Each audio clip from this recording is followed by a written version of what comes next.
저희가 같이 읽을 하나님의 말씀은요, 누가복음 15장 25절부터 32절입니다. 누가복음 15장 25절부터 32절 말씀입니다.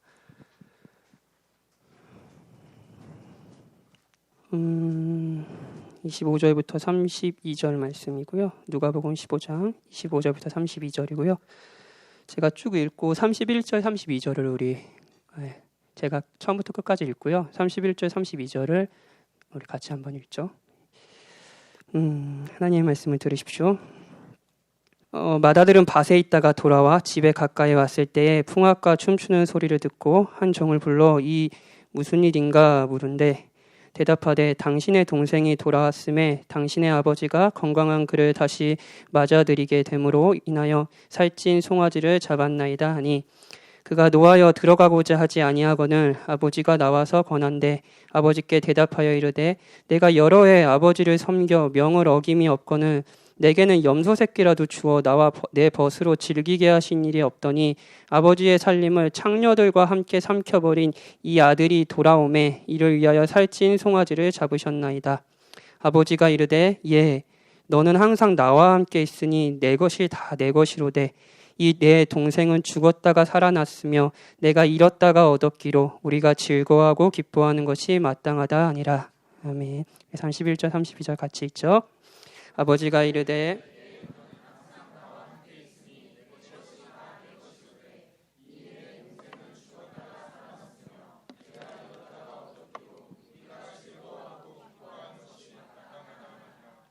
아멘. 잘 지내셨어요? 예. 제가 오늘 설교 제목이 율법주의의 친구 질투거든요. 근데 제가 오늘 아침에 이 제목을 쓰면서 이걸 쓸까 말까 고민을 많이 했습니다. 왜냐하면 이 제목을 보자마자 오늘 설교에는 선한 것이 없겠구나, 가면 안 되겠구나, 또 계속 패겠구나, 맞을 거면 가지 말아야겠다 라는 생각을 하실까봐 이런 주제를 미리 던지는 게 맞는 건가라는 생각을 했습니다. 그런데 제가 개인적으로 최근에 너무 이 주제에 대해서 생각하고 고민하는 부분들이 많아서 내가 설교를 같이 해보려고 해요. 여러분이 설교하는 건 아니죠? 예, 같이 제가 설교하고 여러분이 들으려고 합니다. 저에게도 설교를 하고요. 7년 사역을 제가 2012년부터 저희 시관교회에서 전도사로 사역을 했는데 7년 사역을 돌아보면 제가 이렇게 중간중간에 어떤 한 주제에 굉장히 빠졌던 적이 있습니다. 예, 저랑 같이 쭉 있으셨던 분들은 아마 다들 기억하실 텐데 한때 저는 튤립이라는 은혜 교리에 심취해서 무슨 이야기를 하든지 기승전 튤립을 했던 적이 있어요. 그래서 제 별명이 기승전 튤립이었어요. 그래서 신방을 하다가 청년들이 이렇게 고민을 얘기하면 그건 튤립에 있어. 예, 답변했던 적이 있습니다. 예. 그리고 기억나시죠? 예, 저랑 튤립 강의 1차, 2차 들으신 분들도 있을 거고 저도 개인적으로 굉장히 그 시간에 이 튤립이라는 교리를 공부하면서 굉장히 제 스스로가 받은 은혜가 너무나 컸습니다. 그리고 제 신앙에서도 굉장히 중요했던 책인 장래 은혜, 여러분 같이 읽었죠. 이것에 심취해 있을 때도 다 장래 은혜인 거예요.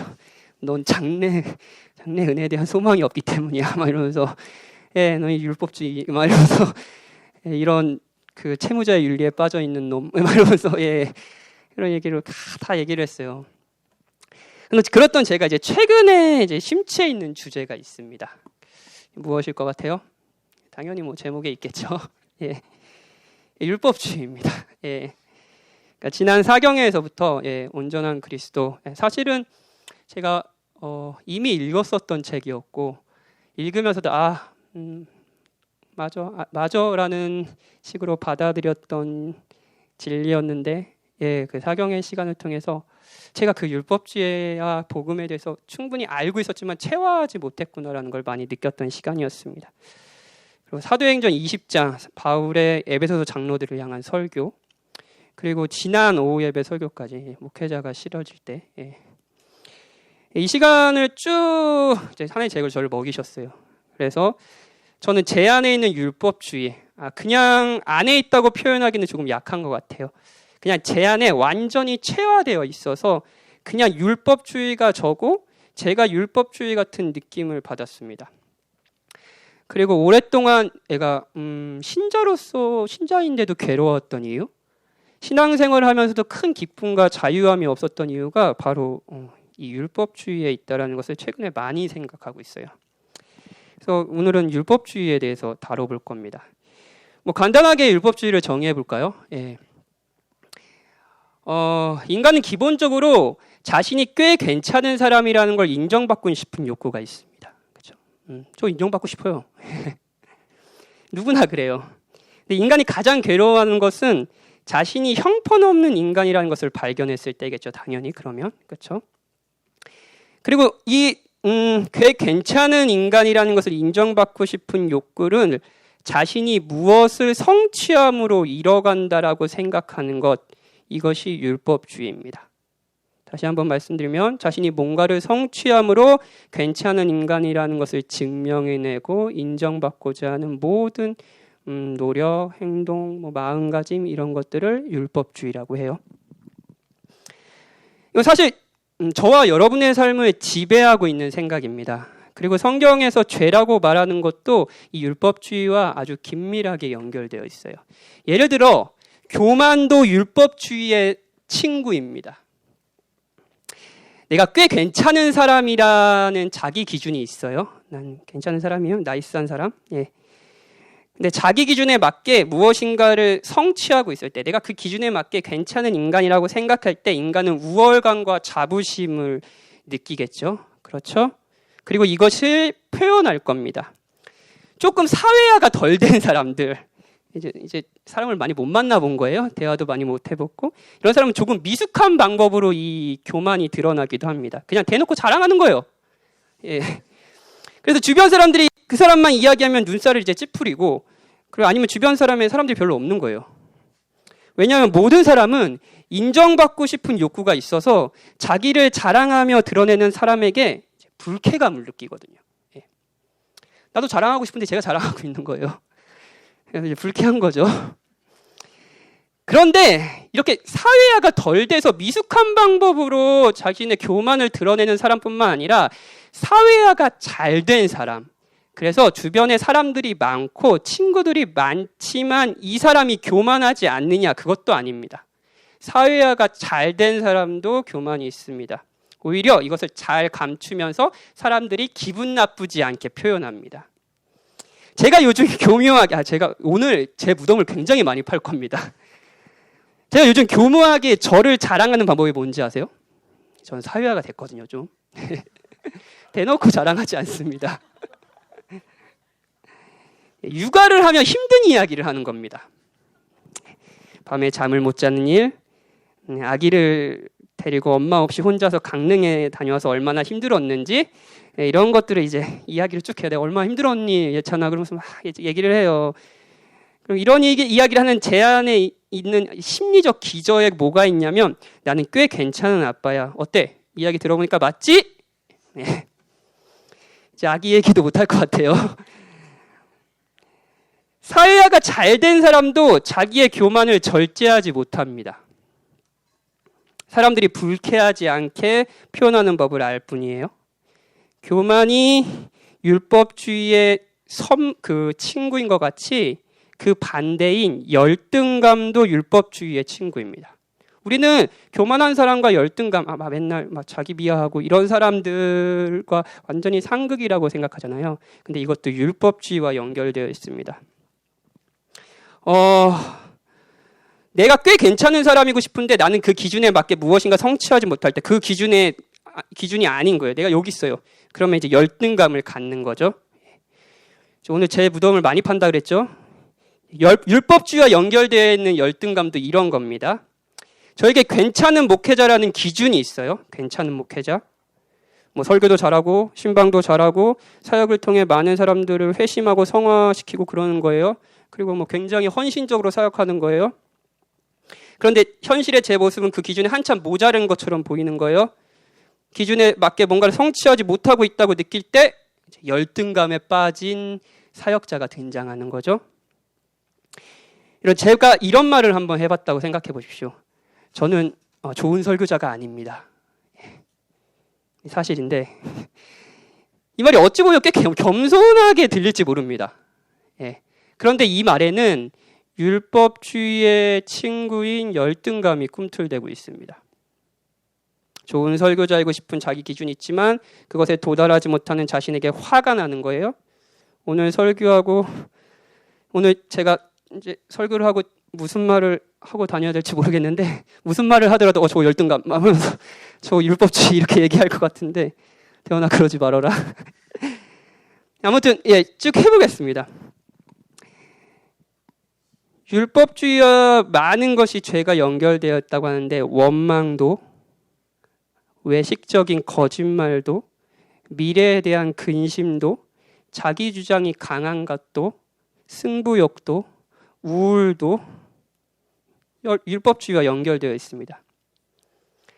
그래서 사실 제가 이제 오늘 설교를 준비하면서 율법주의의 친구들이라면서 하나씩 해볼까. 이게 일단은 더 공부를 해야 될 것 같아요. 질투를 해보고 매번 똑같은 얘기하면 지루하잖아요. 제가 오늘 중점적으로 이야기할 것은 그 중에 질투라는 겁니다. 질투라는 죄도 율법주의와 연결되어 있습니다. 자신 스스로 어떤 성과를 내고 어떤 소유를 갖고 뭔가를 하면서 자신이 꽤 괜찮은 인간이라는 것을 드러내고 싶은 사람들은 나보다 더 나은 성과를 낸 사람, 나보다 조금 더 가지고 있는 사람, 그리고 내가 갖지 못한 인정을 받고 있는 사람을 질투합니다. 어떻게 이어지는지 아시겠나요? 다시 한번 말씀드릴게요. 자신 스스로 어떤 성과를 내고 어떤 소유를 갖고 뭔가를 성취를 하면서 내가 꽤 괜찮은 인간이라는 것을 드러내고 싶은 사람, 이거 율법주의라고 그랬죠?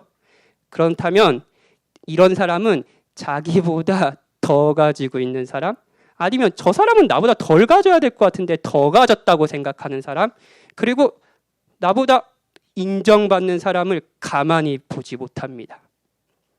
질투하는 거죠. 여러분 생각해 보세요. 우리는 왜 질투할까요? 왜 사촌이 땅을 사면 배가 아플까요? 배 아프신 경험이 있나요? 저는 많습니다. 아직 미혼인 여러분, 왜 친구가 결혼하면 기분이 묘하고 우울해질까요? 왜 다른 가정의 자녀가 신앙으로 잘 성장하는 모습을 들으면 웃으면서도 씁쓸할까요? 우리는 다른 사람의 행복을 왜 마음껏 박수 쳐주고 같이 기뻐해 줄 수 없는 걸까요? 하다못해 어떤 사람이 신앙생활에서 큰 은혜를 받았다고 하고 자신이 받은 은혜를 나누면 왠지 모르게 마음속 깊이 그래도 잘났다라는 마음이 품게 되지 않나요? 제가 GBS를 쭉 이제 요즘 돌아다니고 있잖아요. 열심히 돌아다닙니다. 근데 가끔 참 묘한 분위기를 경험할 때가 있어요. 분명히 두 사람이 자기가 받은 은혜를 이렇게 이야기해요. 예배 시간에 받은 은혜를 나누는데 둘이 대화를 하는 기분이 들지 않는 거예요. 그저 자기가 받은 은혜를 상대가 듣지 않던 듣던 그냥 쏟아내고요. 상대 이야기가 끝나기 무섭게 다시 자기 이야기를 하는 거예요. GBS라는 자리도 설교에서 받은 은혜라는 소재로 교만이 난립하고 서로를 질투하는 전쟁터가 돼버리는 거죠. 경험하셨죠? 불쾌하잖아요. 그렇죠? 여러분, 누군가가 신앙의 유익과 기쁨을 누린다고 이야기할 때 혹시 이런 생각 해보신 적 있나요? 아, 저 친구는 참 신앙생활을 기쁘게 하는 것 같아. 근데 나는 이게 뭐야? 내가 참 형편없구나. 자연스러운 반응이죠. 그런데 여기에도 사회화가 잘 숨겨진 질투가 들어있을 수 있습니다. 만약 그 친구가 신앙의 기쁨을 누리는 것이 여러분에게 전혀 즐겁고 기쁘게 느껴지지 않는다면 사실 그렇게 말하면서 질투하고 있는 거죠. 누가 누구랑 친하게 지낸다는 이야기를 들을 때마다, 누가 신앙적으로 성장했다는 이야기를 들을 때마다, 목사님이 지나가면서 어떤 사람을 칭찬할 때마다 너 오늘 요즘 괜찮다 했는데 옆에 있는데 나는 안 괜찮은 건가? 이런 생각 들죠? 우리 마음 안에 묘하게 뒤틀리는 생각이 든다면 그것이 질투입니다. 그리고 이 질투는 율법주의와 연결되어 있습니다. 자기 스스로 어떤 성과를 내고 어떤 소유를 갖고 뭔가를 하면서 자신이 꽤 괜찮은 인간이라는 것을 드러내고 싶은 사람들은 나보다 더 나은 성과를 낸 사람, 나보다 조금 더 가지고 있는 사람, 나보다 그런 대우를 받지 않아도 돼야 될 것 같은데 나보다 더 대우를 받는 것 같은 사람, 나보다 더 인정받는 사람들을 가만 놔두지 않습니다. 본능적으로 분노가 솟아오르는 거죠. 질투입니다. 사실 제가 오늘 설교를 이 주제로 한다고 한 이유는 며칠 전에 제가 느꼈던 질투 때문입니다. 이게 굉장히 부끄러운 이야기예요. 제가 이제 저도 부끄러운 얘기 하니까 여러분들 자신 좀 잘 살펴서 기도하셨으면 좋겠어요. 예. 누구한테나 있거든요.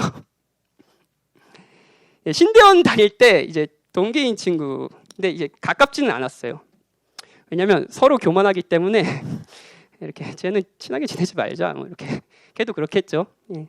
근데 이제 동생이었어요. 이렇게 이야기하고 그런 친구였는데 그 친구가 미국에 가서 이제 신학 석사 과정을 마치고 박사 과정을 준비하며 한국에 온 거예요. 근데 제가 굉장히 가고 싶고 공부하고 싶은, 그리고 제가 굉장히 좋아하는 미국의 신학자 밑에서 공부를 하고 있는 거예요.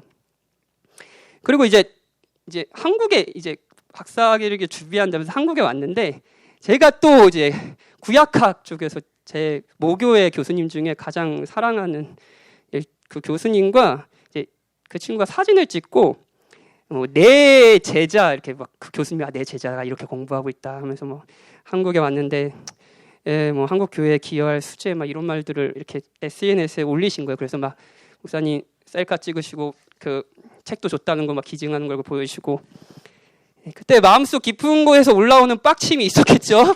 예. 네. 부끄럽네요.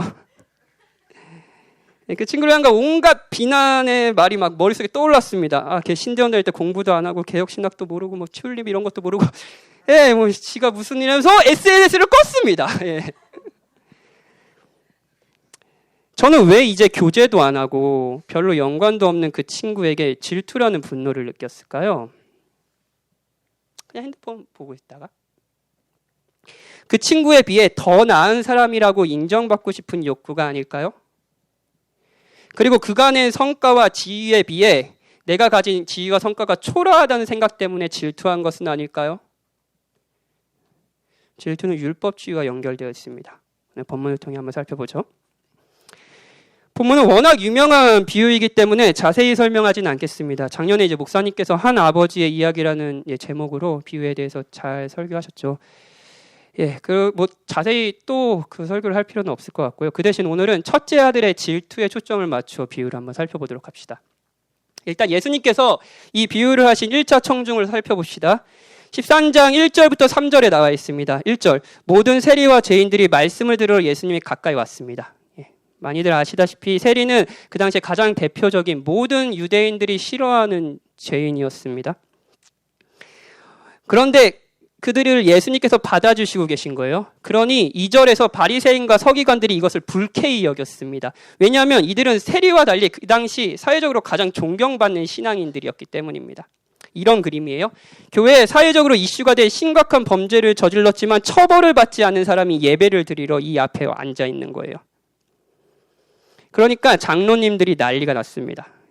어떻게 저런 사람이 예배를 드릴 수, 우린 장로님이 없지만 어떻게 예배를 드릴 수 있습니까? 하고 이제 난리가 난 거죠. 바리새인과 서기관은 그 당시 누구보다 율법을 잘 알고 있었고 율법을 지키는 사람을 율법을 지키는 게 굉장히 중요하다고 생각했습니다. 중요하죠. 그리고 그들은 물론 율법의 중요하게 생각했지만 율법의 기본적인 정신, 하나님을 사랑하고 이웃을 사랑하는 그 정신에는 벗어나 있었어요. 하지만 그들은 아무튼 이 율법에 충실했습니다. 그리고 자신은 율법을 잘 지키는 괜찮은 사람이라는 인식이 있었어요. 율법주의의 대표자들이죠. 이런 바리새인과 서기관들에게 예수님께서 비유로 말씀하시는 겁니다. 자기들이 꽤 괜찮은 사람들이라 여기는 바리새인과 서기관들은 예수님 곁에 있는 죄인들을 같이 죄인들을 자신과 같이 대접하는 것이 불쾌했을 거예요. 또한 이 불쾌감은 질투라는 감정과도 연결되어 있겠죠. 비유의 앞 내용을 간단하게 설명하면 한 아버지에게 두 아들이 있었습니다. 그 중에 둘째 아들은 아버지의 재산을 탐하고 유산을 달라고 했습니다. 아버지는 그 아들의 요구대로 유산을 미리 줬고요. 그리고 그 아들은 여러분이 잘 아시다시피 열심히 죄를 지으며 재산을 탕진하고 거지가 됐습니다. 그런데 어느 순간 아버지께로 돌아가겠다는 생각을 했고요. 돌아오자마자 아버지는 기대한 것 이상으로 놀랍게도 이 아들을 기쁘게 맞아주고 잔치를 열어줬다가 이야기의 전반의 내용입니다. 그리고 이 비유를 통해 예수님께서 진짜 하시고 싶은 이야기는 오늘 우리가 읽은 이 후반부입니다. 왜냐하면 주 대상이 누구라고 그랬죠?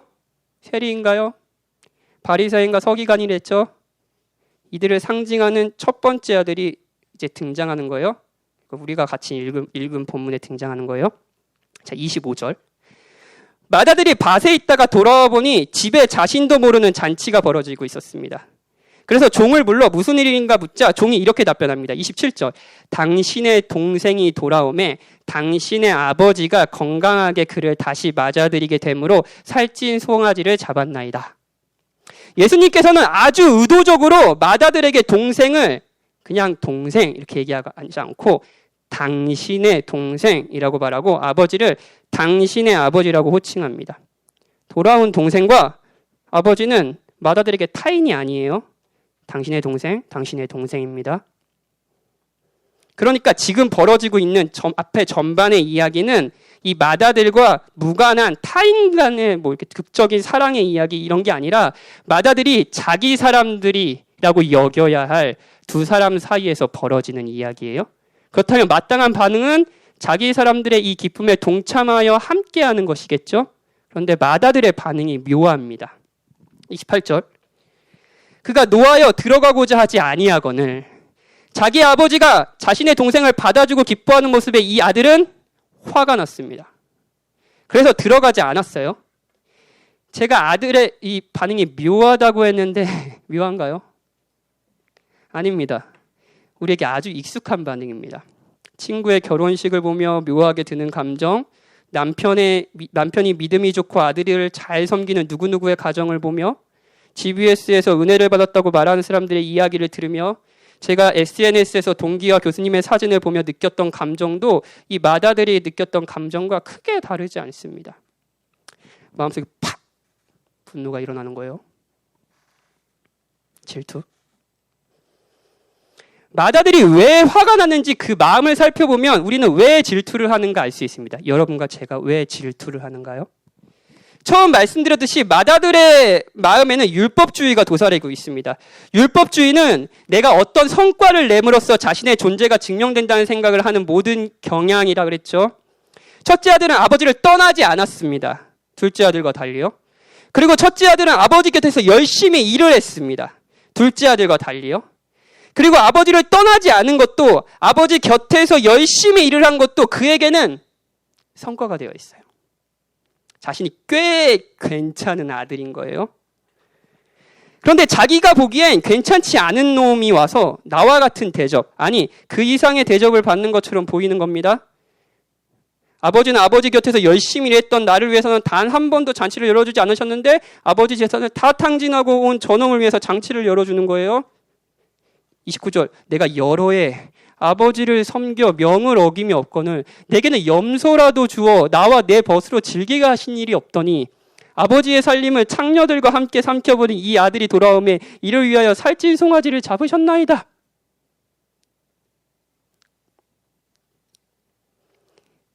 신앙생활하면서 여러분 마음에 불쑥불쑥 튀어나오는 바로 그 마음 아니었어요?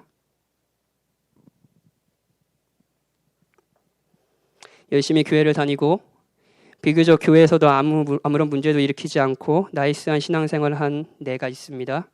봉사도 많이 하고요. 그런데 내가 보기에는 별로인 친구가 더 많은 인정을 받는 거예요. 그리고 결혼도 잘하고 직장도 잘 다니는 거예요. 배알이 꼬이죠.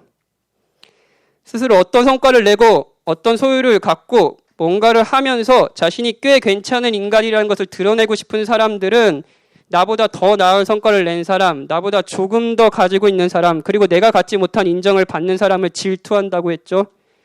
첫째 아들은 자신이 동생보다 더 나은 아들이라 생각했지만 아버지가 그를 그렇게 대우하지 않자 질투를 폭발시켜버렸습니다.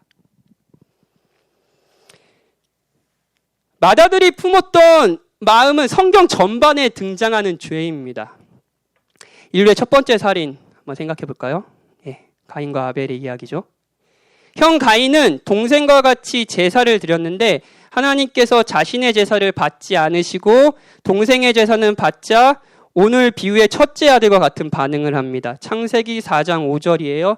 가인과 그의 제물은 받지 아니하신지라 가인이 몹시 분하여 안색이 변하니. 가인이 분했던 이유도 질투입니다. 즉 제사를 통해 하나님께 인정을 받는 동생에 대한 질투죠. 그리고 그 질투 이면에는 율법주의가 있습니다. 나는 충분히 하나님께 인정을 받을 사람인데 나는 인정받지 못하는데 동생은 인정을 받는 거예요. 만약 자기가 하나님께 인정을 받을 사람이라고 생각하지 않았다면 그는 분노하지 않았을 겁니다. 오히려 제사를 받지 않으심에 대해 회개를 했겠죠. 하지만 그는 분노했고 동생을 죽였습니다. 또 대표적인 질투는 다윗을 향한 사울의 질투입니다. 대표적이죠. 다윗은 사울이 믿고 신뢰할 만한 신하였어요. 다윗 때문에 골리앗을 앞세운 블레셋에게 승리를 거뒀잖아요. 다윗이 아니었으면 블레셋을 이기지 못했을 겁니다. 굉장히 촉망받고 사랑해야 될 신하죠. 그런데 백성들 사이에서 다윗에 대한 신망이 높아지자 사울도 똑같은 반응을 합니다. 여인들이 뛰놀며 노래하여 이르되 사울이 죽인 자는 천천히요 다윗은 만만이로다 한지라 사울이 그 말에 불쾌하여 심히 노하여. 사무엘상 18장 7절부터 8절. 다윗이 전쟁에서 큰 성과를 낸 것은 사실이고요. 그래서 사람들이 그를 더 좋아할 수도 있죠. 이거 당연한 거 아닌가요? 그렇죠? 그런데 생각해 보세요. 아까 말씀드린 것처럼 다윗은 사울의 신하라 그랬죠. 다윗이 유능한 장수인 것이 사울에게 소대가 되는가요? 오히려 다윗이 유능하고 뭐랄까요? 더 강한 용사이면 용사일수록 그 나라의 왕인 사울은 더 이득을 보는 사람이 아닌가요? 그러면 그 다윗의 용맹함을 함께 기뻐할 수 있지 않을까요? 하지만 분노합니다. 왜 분노하냐면요. 일단 사람들이 다윗을 비교하여 다윗을 우위에 놓는 것을 불쾌한 거예요. 왜 불쾌하냐면 그는 다윗보다 더 괜찮은 사람, 내가 왕이라는 생각이 있는 거죠. 그에게는 백성들의 인정을 받을 자격이 자신에게 있다는 생각이 있어요. 그런데 그것을 다윗이 독차지하는 거예요. 그러니까 열이 받는 거죠. 여기에도 율법주의가 있습니다. 나의 어떤 지위, 성과가 내가 괜찮은 사람이라는 것을 증명해내려는 욕구, 그리고 그것이 마음대로 되지 않을 때 질투하고 분노하는 것. 사울도 가인도 오늘 비유 속의 첫째 아들도 크게 다르지 않습니다. 이 세 인물 살펴볼 때 이 질투라는 감정에 섞여 있는 공통점 4가지를 한번 이야기해 봅시다. 첫 번째는 이 세 사람은 먼 사람을 질투하지 않습니다.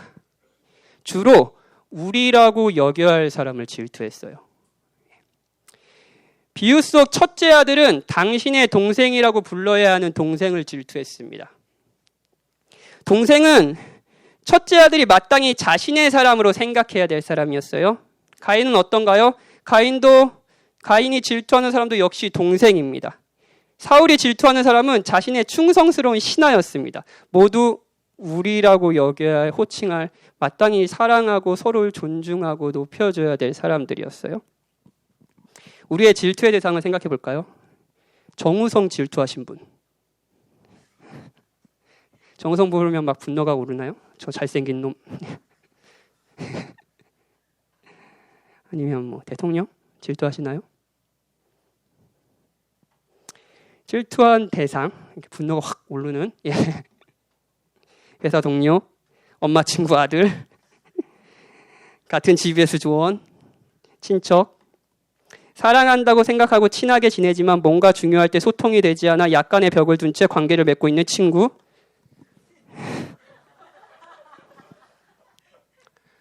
우리는 멀리 있는 타인을 질투하지 않습니다.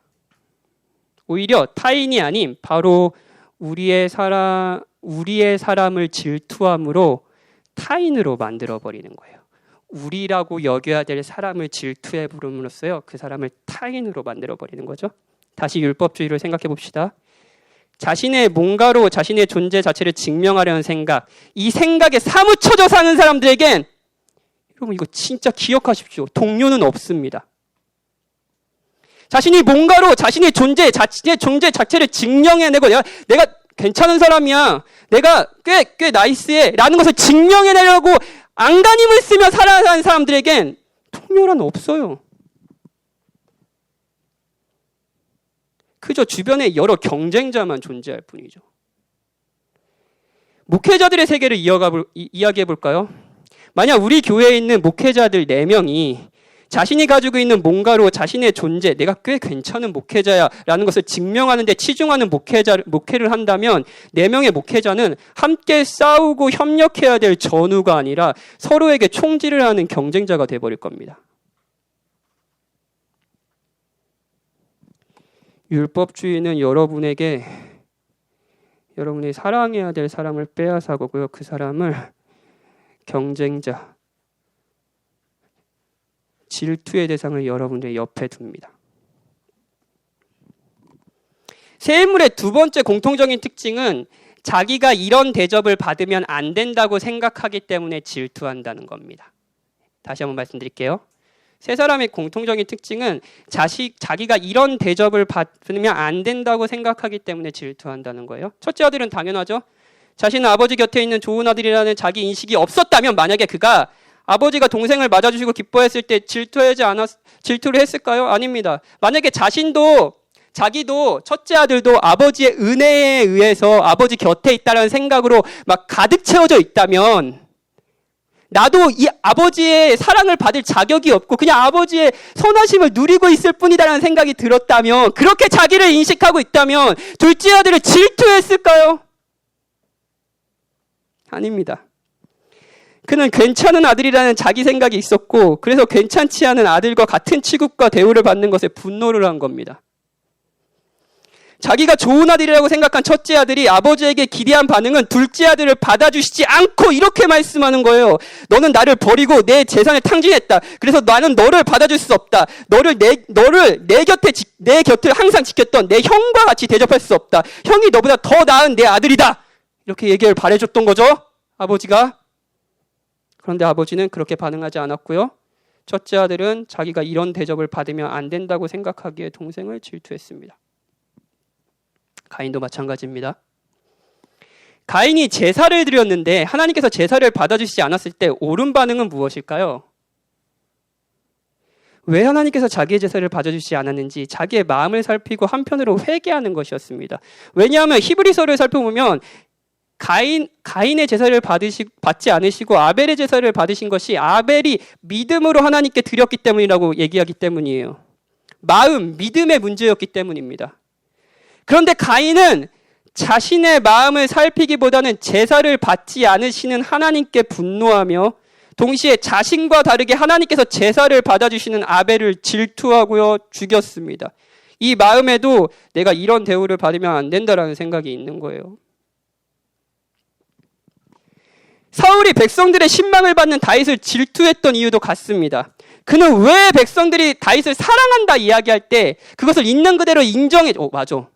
맞아. 난 전쟁도 하지 않았는데 난 천천히고 그래. 골리앗 죽인 넌 만만. 오케이. 쿨하죠. 왜 인정해주지 못했을까요? 자신보다 다윗을 더 사랑할 수도 있는 거 아닌가요? 그리고 자신도 다윗을 사랑하고 해줄 수 있는 거 아닌가요? 그런데 왜 백성들의 반응에 분노하며 다윗을 죽이려고 했을까요? 여기에도 내가 이런 대우를 받으면 안 된다라는 생각이 있습니다. 나는 왕이고 그래서 백성들은 나를 다윗보다 더 괜찮은 지도자로 인정하고 존경해야 된다는 인식이 있는 거예요. 근데 그런 현실이 그렇지 않은 거예요. 그래서 질투를 하는 거죠. 율법주의의 중심에는 내가 있습니다. 그것도 괜찮은 내가 있습니다. 그리고 그날을 인정받고 찬양받고 높임받고 지지해주고 하는 마음이 있어요. 그런데 자기 기대대로 자신이 인정되지 않을 때 우리는 분노하며 더 인정받는 더 괜찮은 누군가를 질투하기 마련입니다.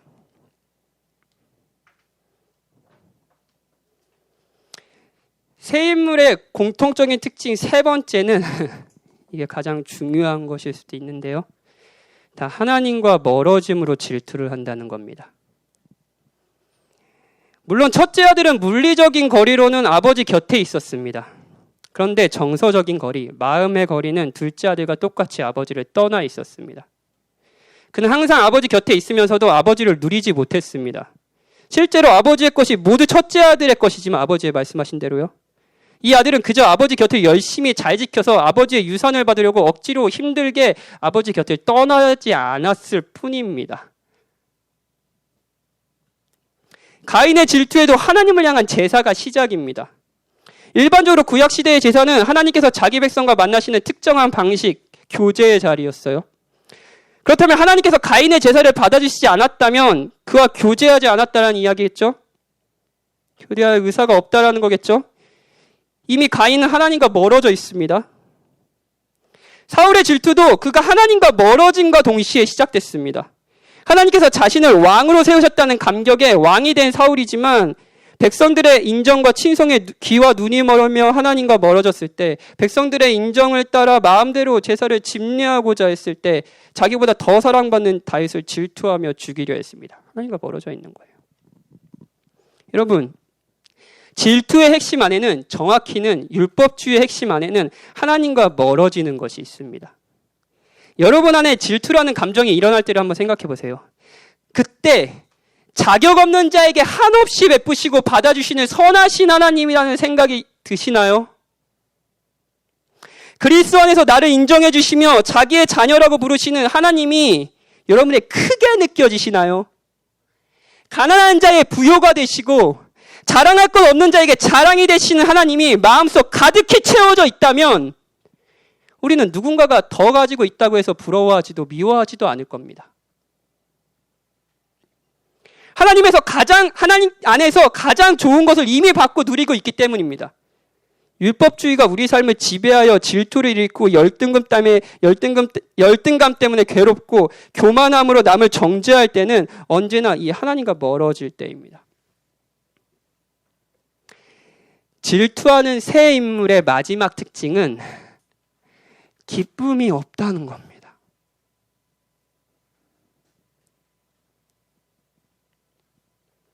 여러분 잘 생각하세요.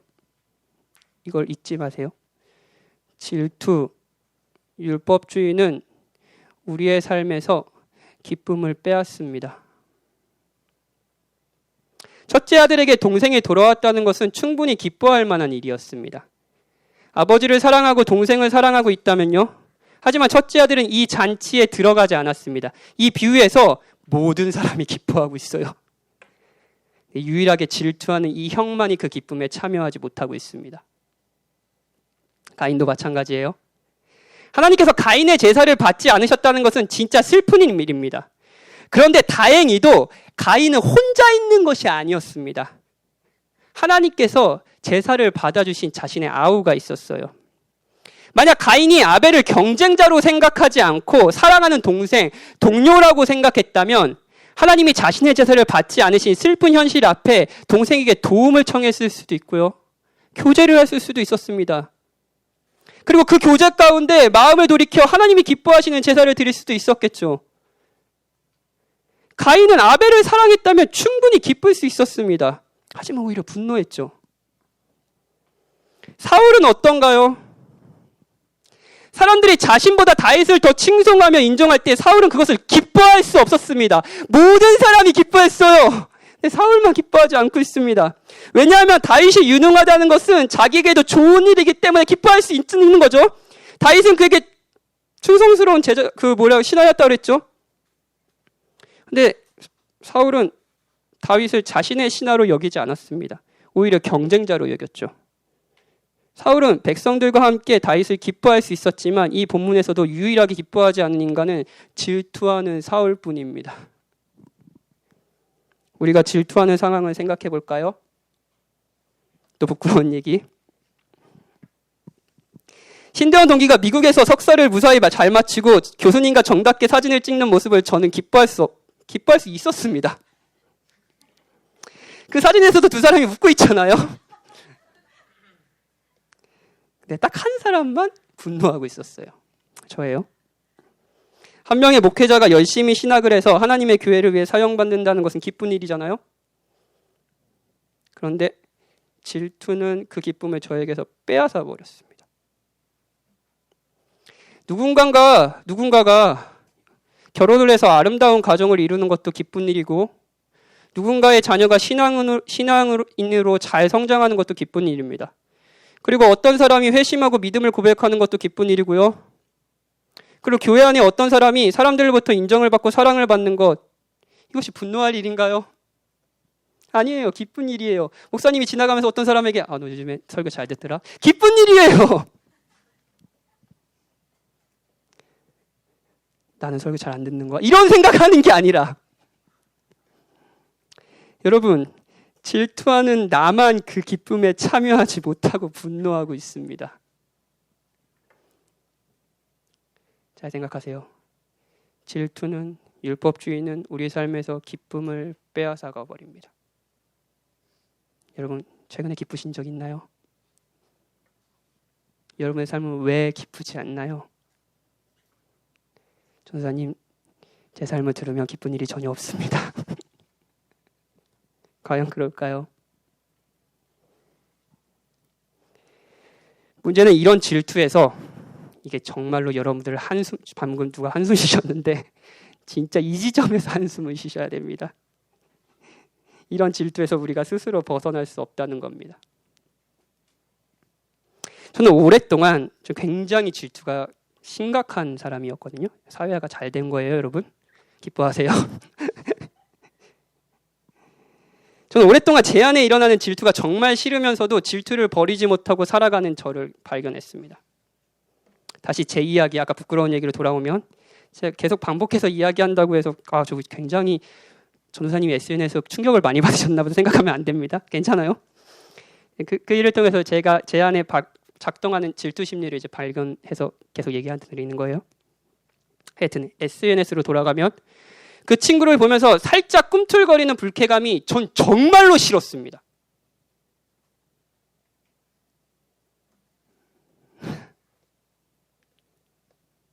느껴지나요? 정말 싫은 게. 그래서 바로 SNS를 껐습니다. 그리고 질투하는 나 진짜 싫다라는 생각이 들었습니다. 그런데 이런 내가 싫다고 벗어날 수 있는 게 아닙니다. 똑같은 상황이 되면 제가 그런 마음을 품지 않을 거라 저는 자신할 수 없습니다. 똑같이 불쾌감이 올라오지 않을까요? 여러분은 질투하는 감정을 느낄 때 자신이 너무 싫지 않습니까? 그래서 질투하지 말아야지라고 결심하면 그 결심대로 다음에는 전혀 질투하지 않게 되나요? 여전히 나보다 더 많이 가진 사람, 더 행복해 보이는 사람, 또는 더 인정받는 사람을 보면 배알이 꼬이지 않나요? 그리고 그런 자신이 너무나 싫지 않나요? 전 싫습니다. 그리고 여러 번 이러지 말아야지 결심했지만 모든 사람이 둘째 아들의 돌아옴을 즐거워하는 잔치를 벌이고 있을 때 배알이 꼬여서 그 잔치에 들어가지 않고 멀리서 지켜보며 분노하고 있는 맏아들에게서 나를 발견하지는 않나요? 우리는 스스로 어떤 성과를 내고 어떤 소유를 갖고 뭔가를 하면서 자신이 꽤 괜찮은 인간이라는 것을 드러내고 싶은 이 원리에서 벗어나지 못하고 또 돌아오진 않나요? 내가 이 정도밖에 안 됐구나.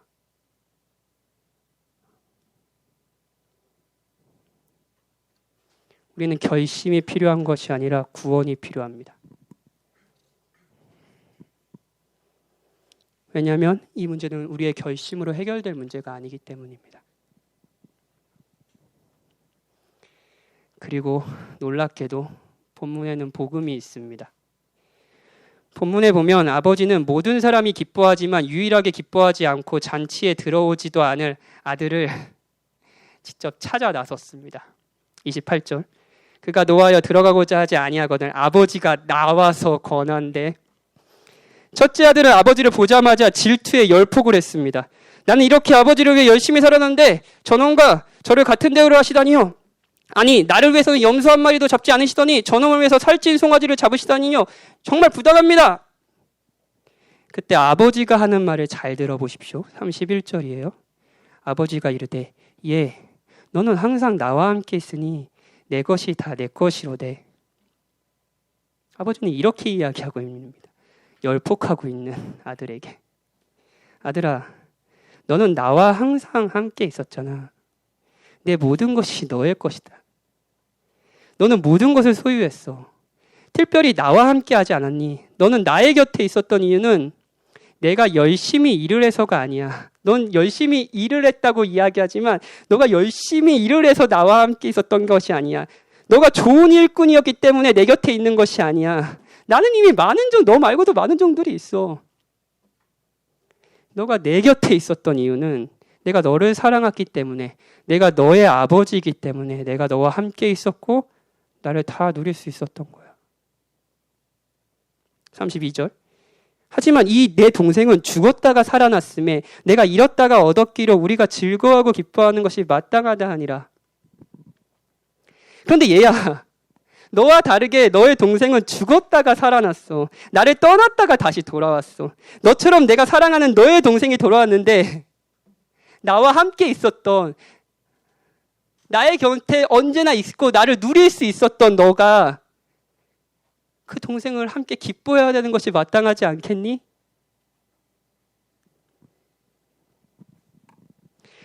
우리가 질투라는 감정에 살이 잡혀서 우리의 삶을 분노로 낭비하고 있을 때 SNS를 보고 열폭해서 SNS를 끄면서 짜증나 라고 하고 있을 때, 바로 그때 나 홀로 잔치에 참여하지 못하고 상대의 행복을 마음껏 함께 기뻐해주지 못하고 있을 때 아버지가 찾아오셔서, 저는 찾아오셔서라는 말을 강조하고 싶습니다. 우리가 찾는 것이 아닙니다. 그분이 찾아오십니다. 찾아오셔서 하시는 말은 하나님 안에서 이미 우리가 모든 것을 받고 모든 것을 누리고 있다는 것을 다시 이야기해 주시는 겁니다. 오늘 본문의 아버지처럼요. 우리는 무엇을 함으로써 아버지께 인정을 받아서 아버지께 받아들여지는 것이 아니라 하나님의 다함 없는 사랑 안에서, 그리스도가 하신 일 안에서 우리를 받아주시고 자녀 삼아주셨다는 것, 다른 것과 비교할 수 없는 특권과 지위를 우리에게 다시 알려주시고 하나님을 누리라고 우리의 마음을 설득하시는 하나님이 여러분들을 찾아가신다는 겁니다.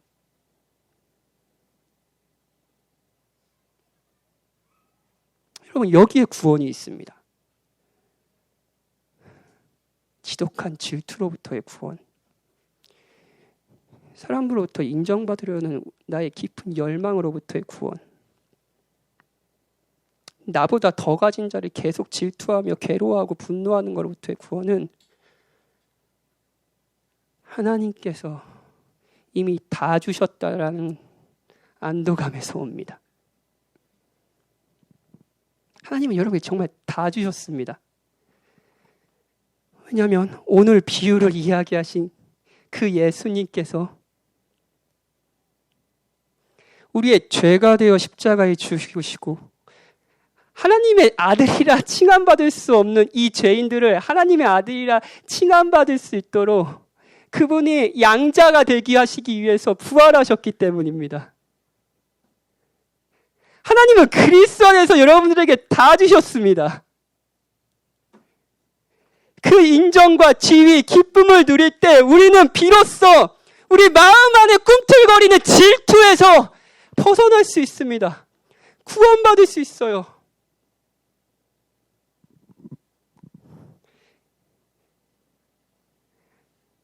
제 아들 얘기를 하고 마치겠습니다. 또 아들 얘기를 하면 저기 좋은 아빠라는 코스프레.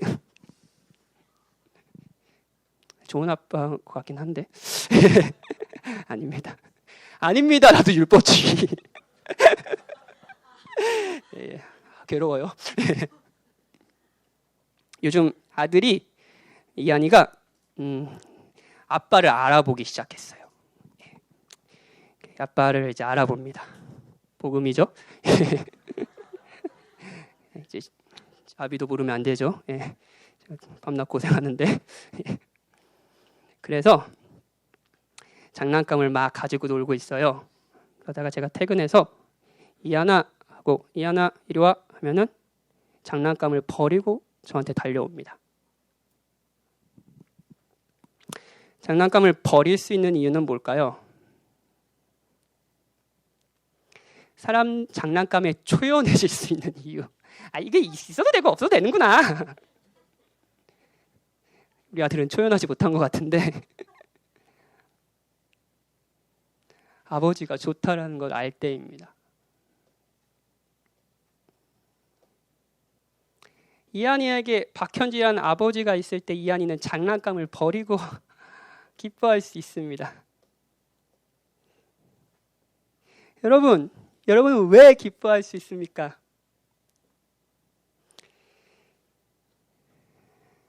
여러분들이 원하는 그 어떤 것, 어떤 소유, 어떤 관계, 인정, 모든 것을 생각해도 좋습니다. 여러분이 이게 있으면 행복할 거라는 기대감으로 그걸 바라고 그것이 없어서 질투하고 그것이 있는 사람을 질투하고 괴로워하고 있는 그것이 없어도 괜찮다라고 생각할 수 있는 이유는 무엇입니까? 아버지를 누릴 때입니다. 아버지가 있을 때 우리는 그걸 벗어 던질 수 있어요. 여러분에게 하나님은 누구십니까? 그리고 하나님은 오늘도 여러분에게 찾아와서 이렇게 얘기하십니다. 예, 너는 항상 나와 함께 있으니 내 것이 다 내 것이로되.